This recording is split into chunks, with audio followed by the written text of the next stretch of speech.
Pardon, chef, j'ai craqué. Bonjour, je suis Cyril Ducet des assurances Ducet à Avallon dans l'Yonne. Le but de la vidéo de ce jour est de vous aider à rédiger un constat amiable automobile. En cas d'accident, il est parfois difficile de rester calme. Pourtant, la première chose à faire est de se calmer. Ensuite, prenez votre constat et un stylo bille. Mon conseil est d'avoir 2 constats amiables dans votre voiture et un stylo bille. Vous en aurez besoin en cas d'accident en chaîne. Nous allons maintenant vous montrer comment remplir un constat amiable. Un constat amiable automobile est composé en 15 parties, 1, 2, jusqu'à 15. Il est conseillé de remplir dans l'ordre. Nous commencerons par la première partie qui est sur le lieu et les témoins, la deuxième partie sur l'identification du véhicule, troisième partie sur les dommages au véhicule, la quatrième partie sur les circonstances et enfin un croquis et des observations. Pour faire simple, on commencera par remplir la date, l'heure, la localisation, dire s'il y a des blessés, même légers, et voir s'il y a des dégâts matériels, autres qu'au véhicule A et B. Ça peut être une barrière, un portail, un bâtiment. Enfin, on notera les témoins. Très important, les témoins, ce sont des personnes qui ont vu l'accident. Ensuite, nous allons remplir soit A, soit le B. Peu importe, aucune importance. Nous allons maintenant remplir la partie du constat de 6 à 9 qui concerne le conducteur et l'assurance. Pour cela, vous aurez besoin de votre carte verte et de votre permis de conduire. Si vous n'avez pas la carte verte, le papillon sera suffisant pour remplir les données importantes. Pour la partie 6, vous aurez besoin de l'attestation d'assurance. Tout est écrit dessus. Pour la partie 7 qui concerne le véhicule, on a besoin de l'immatriculation et de la marque du véhicule. Soit vous la prenez sur la carte verte, soit vous la prenez directement sur le véhicule. Pour la partie 8, société d'assurance, l'ensemble des données est disponible sur la carte verte. Le plus important est d'indiquer le numéro du contrat et l'assureur, qui est aussi disponible sur le papillon vert.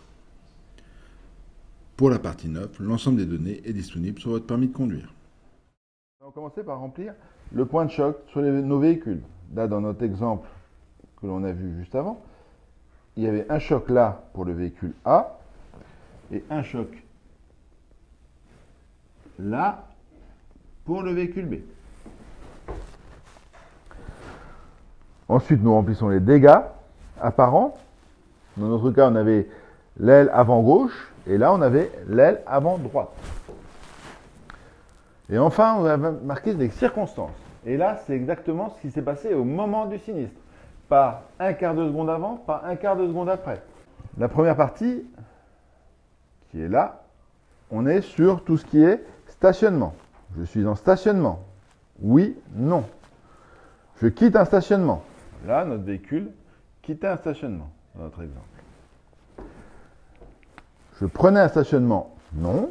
Je sortais d'un parking, d'un lieu privé ou d'un chemin de terre. Non, plus. L'important est toujours de savoir ce que l'on fait au moment du sinistre. Est-ce qu'on s'engage dans un lieu privé?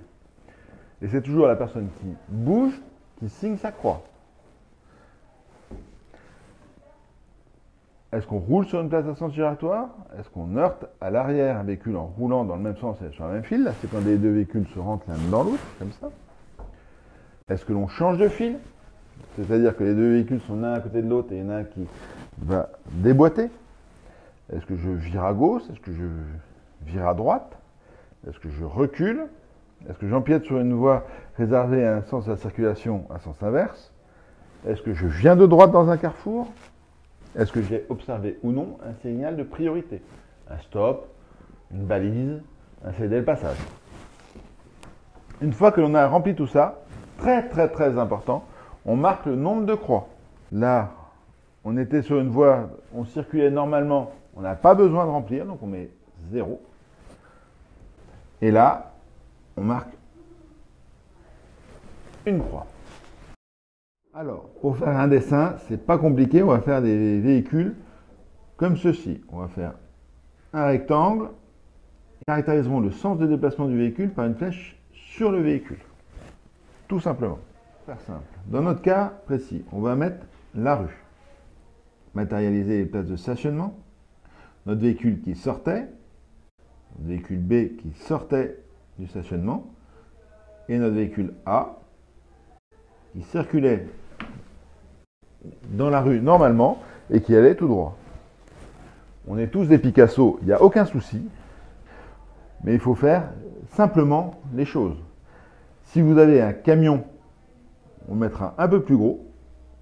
Des choses simples. Une chose très importante malgré tout, c'est de matérialiser la voie médiane. Donc, une fois qu'on a rempli ce magnifique dessin à la Picasso, on écrit nos observations, on relit l'ensemble du constat, voir si on est tous d'accord, s'il n'y a pas de soucis, de choses qui pourraient être mal comprises, et on signe. Après, chacun prend une partie de son constat et il remplira le verso ensuite chez lui. Le verso du constat sert, dans la première partie, à vérifier les informations qui sont sur votre contrat d'assurance et à préciser quelques informations. Donc, on vous a montré comment remplir un constat amiable automobile. Alors, 4 conseils. On reste calme, on ne s'énerve pas. On remplit le constat sur place. On décrit la situation au moment du choc. Et enfin, on ne signe pas si on n'est pas d'accord. Par contre, on écrit pourquoi on n'est pas d'accord en observation. Cette vidéo est maintenant terminée. Alors, n'hésitez pas à l'aimer, à la partager, à la commenter et abonnez-vous pour plus de vidéos. Cette vidéo est maintenant terminée. Mais non, elle n'est pas terminée.